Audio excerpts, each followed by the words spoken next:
বন্ধু বান্ধৱীসকল কি খবৰ আশা কৰোঁ সকলোৱে ভালে আছে আৰু ভালে থকাটোৱে বিচাৰোঁ কালি ঘপকে নিউজ এটা পালোঁ যে উৎপল দাস আৰু নন্দিনী কাশ্যপ যিহেতু তেওঁলোকৰ নাটক কৰি আছিল থিয়েটাৰ চলি আছিলে তেওঁলোকৰ সেই ডান্সৰ নাটক যেতিয়া নৃত্য প্ৰদৰ্শন কৰি আছিলে নৃত্য প্ৰদৰ্শনৰ মাজভাগৰে তেওঁলোকে সৰি পৰিল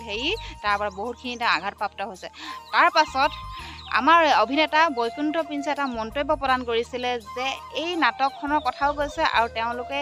যে থিয়েটাৰ মালিকবিলাকক তেওঁ আহ্বান জনাইছে কিনো ক'লেনো বৈকুণ্ঠ প্ৰিন্সেনো কি ক'লে আপোনালোকক মই শুনাব ল'ব চেষ্টা কৰিছোঁ গতিকে আপোনালোকে এই ভিডিঅ'টো সম্পূৰ্ণ ভিডিঅ'টো চাওক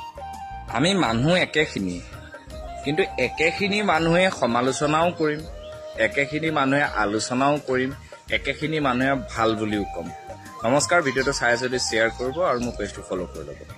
যদি আপোনালোকে ভাবে এতিয়া কথাটো হ'ল যে আপুনি দেখিছে যে কালি নে পৰহি আমাৰ অতি মৰমৰ শ্ৰদ্ধাৰ শিল্পী উৎপল দা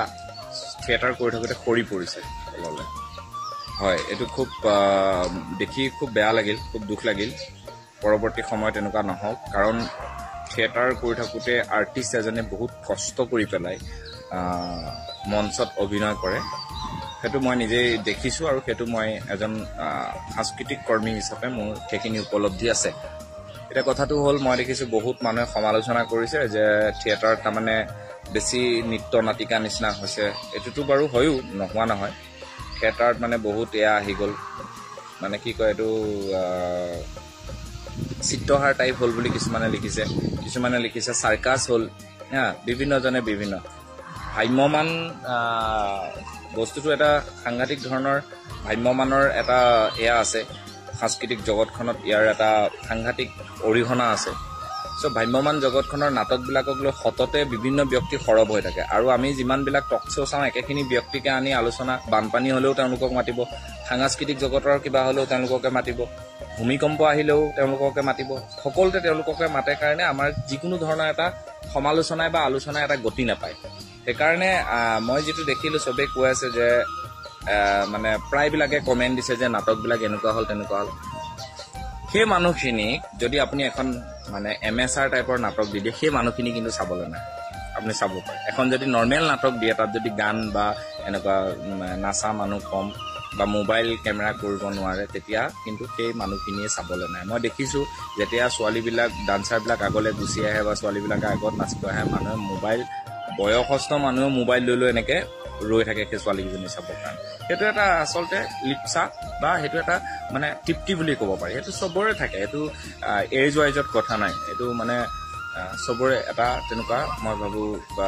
থাকিব পাৰে গতিকে মই এটাই ভাবোঁ যে মানে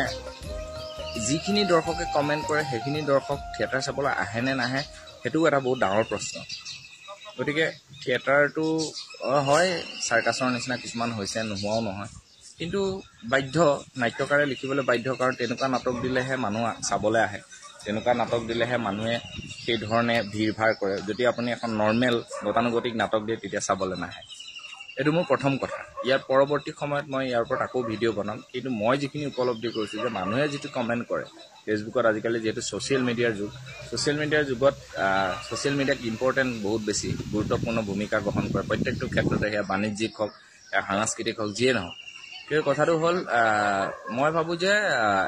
এই কথাবিলাক কোৱাৰ আগতে ইয়াৰ গ্ৰহণযোগ্যতাটো কিমান এই বস্তুটো চাব লাগে যে কিমানখিনি গ্ৰহণযোগ্যতা আছে নাটকখন কেনেকুৱা হ'ব লাগে বহুতে ইমান ধুনীয়া ধুনীয়া নাটক লিখে চিম্পুল নাটক লিখে সেই নাটকবিলাক চাব নাযায় কাৰণ তাতে মছলাটো নাপায় কাৰণে চাবলৈ নাযায় গতিকে অতিৰঞ্জিতটো কোনে বিচাৰি আছে অতিৰঞ্জক বিচাৰি আছে দৰ্শকসকলে তেনেকুৱা এখন নাটক বিচাৰি আছে আৰু সেইকাৰণে প্ৰযোজক বা ৰাইটাৰে তেনেকুৱা এখন নাটকেই মঞ্চস্থ কৰিবৰ কাৰণে আগুৱাই দিয়ে আৰু যাৰ ফলত এনেকুৱা ধৰণৰ ক'ৰবাৰ ওপৰৰ পৰা সৰি পৰা কোনোবা গাত কিবা মানে আঘাত হানা এইবিলাক বস্তু কাৰণ তাত নতুনত্ব দিব চেষ্টা কৰিছে নহ'লে মানুহ নাহে চিম্পুল নাটক চাবলৈ মানুহ নাহে এইটো কিন্তু মিছা কথা কৈ লাভ নাই হয়নে নহয় আপোনালোকে কমেণ্ট কৰি জনাওক তাৰপিছত আমি পৰৱৰ্তী যিটো আমাৰ কথোপকথন আমি তাত নিশ্চিতভাৱে ইয়াৰ ওপৰত আকৌ বহল আলোচনা কৰিম কাৰণ আমি আলোচনা কৰিব লাগিব যুৱ প্ৰজন্মক আমি আলোচনা কৰিব এইটো নাভাবিব যে কিবা এটা হোৱাৰ লগে লগে মই দৌৰি আহোঁ সততে সৰব হৈ থাকোঁ ৰাতিপুৱাৰ পৰা মই দিনটো খুব সতেজ কৰি ৰাখোঁ বাবে এনেধৰণৰ ভিডিঅ' বনাওঁ যিসকলে মোৰ ভিডিঅ'টো চালে তেখেতসকলক ধন্যবাদ পুনৰ এটা ভিডিঅ'ৰ সৈতে লগ পাম নমস্কাৰ